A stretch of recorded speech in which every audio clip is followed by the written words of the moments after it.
Hey guys, welcome back to our video. Today I'm going to show you how to factory reset your Roku streaming device.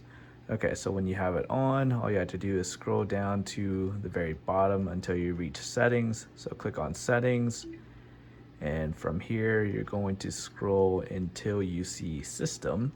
So here it is right here, so click on system, and you're going to scroll down once again until you see advanced system settings. So click here, and right there at the very top you see factory reset. So I'm going to click there.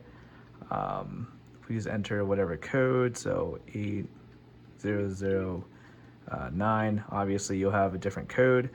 Okay, after you enter the code, click on OK, and right here it's going to ask you if you want to factory reset your device. So I'm just going to click start factory reset, and just like that, the Roku is going to reset itself to factory settings. Might take a couple minutes.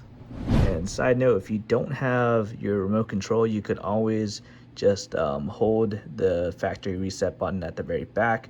I think you have to hold it anywhere between like 10, 20, 30 seconds, or maybe just hold it in for a minute just to be safe.